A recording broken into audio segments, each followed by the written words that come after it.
your pro-life Newsbreak.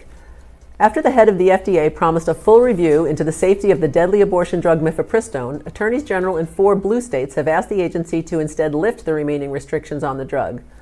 The petition filed by Massachusetts, New York, New Jersey, and California would prevent the FDA from changing the regulations surrounding the drug while the petition is pending. The restrictions that remain in place after the Biden administration tossed out the rest include a special certification process for prescribers and for pharmacies dispensing mifepristone. The FDA has 180 days to grant or deny the request or to ask for more time. And speaking of mifepristone, the inventor of the chemical abortion regimen died last week at his home in Paris. Etienne Émile Baliou, pardon my French, is best known for developing RU486, the so-called abortion pill, in 1982. Approved for use in the U.S. in 2000, chemical abortion is now responsible for most of the abortion deaths in this country. The mainstream media was beside itself all week after the Trump administration rescinded a Biden-era rule that attempted to force emergency room workers to perform abortions. The Emergency Medical Treatment and Active Labor Act, or EMTALA, was created to safeguard access to emergency care, especially for people with low incomes. The Biden administration hijacked the law by forcing hospitals nationwide to perform abortions. From 1986 until 2022, the act did not include abortion in mandated life-saving care, but did call for emergency medical treatment for conditions that place the health of a pregnant woman or her unborn child in serious jeopardy. So Trump's action this week did not cause the sky to fall. The Centers for Medicaid and Medicare Services said it will work to rectify any perceived legal confusion and instability created by Biden's actions. Good news from Kentucky this week, where the ACLU, without comment, dropped a lawsuit seeking to overturn state law that protects most babies from abortion. A statement from the ACLU's executive director for Kentucky said decisions about health care are and should remain private, and we will not be providing additional details about the dismissal.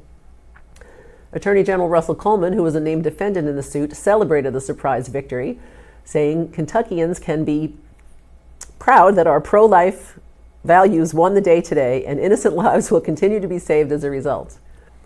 And more good news, this from abortion-friendly Vermont. A 2023 law aimed at shutting down pregnancy resource centers and making it illegal for them to discuss the abortion pill reversal procedure was repealed this week. The National Institute of Family and Life Advocates, or NIFLA, and pregnancy resource centers sued state officials over the law, saying it restricted the center's freedom of speech and provision of services. After Governor Phil Scott signed the bill, repealing it, NIFLA Vice President of Legal Affairs Ann O'Connor said pregnancy centers are no longer under direct threat from the pro-abortion lobby in Vermont. U.S. Senator Ted Cruz introduced a resolution on Tuesday to designate June as Life Month to recognize the rights of the unborn. Every human life is worthy of protection, and it is especially incumbent upon Americans and lawmakers to protect the most vulnerable among us, the Texas Republican said in a statement. More than 24 senators support the resolution. Along those lines, Oklahoma Governor Kevin Stitt has designated June as a month for life. In a post on X, he wrote, "Life begins at conception. We're committed to supporting moms every step, and God has a plan for every life." The Senate this week began its work on the so-called Big Beautiful Bill, whose House version would deny Medicaid funding to abortion providers like Planned Parenthood. President Trump has said he wants the bill on his desk by July 4th, and Senate Majority Leader John Thune said he hopes to secure the 51 necessary votes by that deadline. Residents of Fairbanks, Alaska did their part in supporting the bill. Gathering on Tuesday outside the federal building where Senators Lisa Murkowski and Dan Sullivan have their offices, the Alaskans urged the Republican senators to retain the language that would defund Planned Parenthood. Sullivan is pro-life, but Murkowski usually votes against pro-life legislation. The Texas legislature wrapped up its 2025 session this week, passing some 3,400 bills in 140 days. Governor Greg Abbott already has signed 400 bills into law. On the abortion front, the Life of the Mother Act seeks to clear up any remaining confusion about when abortions can legally be performed in the state. The 2022 law that went into effect after Roe v. Wade was overturned allows abortion when a mother's life or a major bodily function is imperiled, but some doctors have claimed they are not sure when they can do abortions. Just this week, a federal investigation concluded that a Texas hospital violated the law when it sent a woman home bleeding and in pain rather than aborting her ectopic pregnancy. The new law should clear up any remaining doubts about when abortion is allowed, its supporters say. If you think birth control pills are safe, you might want to think again. A European study concluded that cryptogenic stroke, that is, those with no known cause, increased threefold among women taking pills that combine the hormones estrogen and progesterone. Hormonal birth control has long been known to increase the risk of heart attack, blood clots, and certain cancers, including breast cancer. And finally, a who's who of music and film stars signed their names to a full-page ad in the New York Times last week, calling on the government not to defund Planned Parenthood. The ad was signed by, among others, singers Stevie Nicks, Sheryl Crow, and Cyndi Lauper, and actor Pedro Pascal. Among the reasons the celebs cite for wanting the government to continue funding an organization that kills more than 400,000 babies a year is to get the government out of a mother's choice to have an abortion, while calling for the government to bankroll that choice.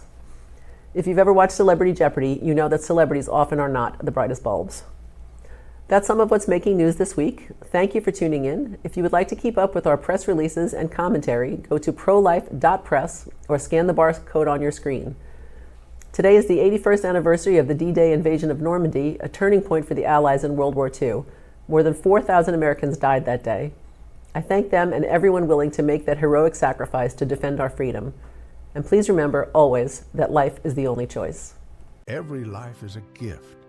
Every heartbeat is a miracle.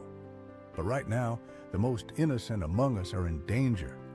Priests for Life is on the front lines, speaking truth, offering healing, and building a world where every child is welcomed and loved.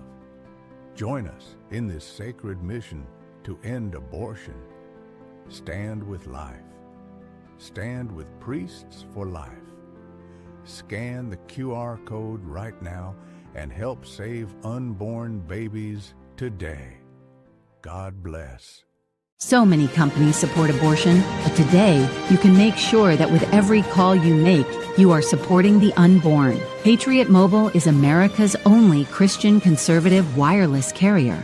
They have partnered with Priests for Life and donate a portion of their earnings to our work. We invite you to switch to them at patriotmobile.com/unborn. Keep your number and your phone and get the same coverage you have now, but also get the peace of mind knowing your every call supports life. Hello, this is Father David Begany, one of the many members of Priests for Life. Prayer is the foundation of the pro-life movement. I invite you to join Priests for Life in prayer each day for an end to abortion. We have many different prayer campaigns throughout the year, and you can find them all at prayercampaign.org. Please sign up with us to be a regular prayer partner. God bless you. Hello, I'm Sam Brownback, and I've worked alongside Father Frank Pavone for many years on the cause of life. He's a true champion, and the Priests for Life have been wonderful champions of this great cause, of the cause of human dignity of every human at every phase of life, from the very first moment of conception until its natural death. The human species, the human person, each and every one are full of dignity, priceless in value, and Priests for Life stand for that. Join their work with them, work alongside them in this battle, this incredible battle, this fantastically important battle for life in the United States. We've got to win this fight.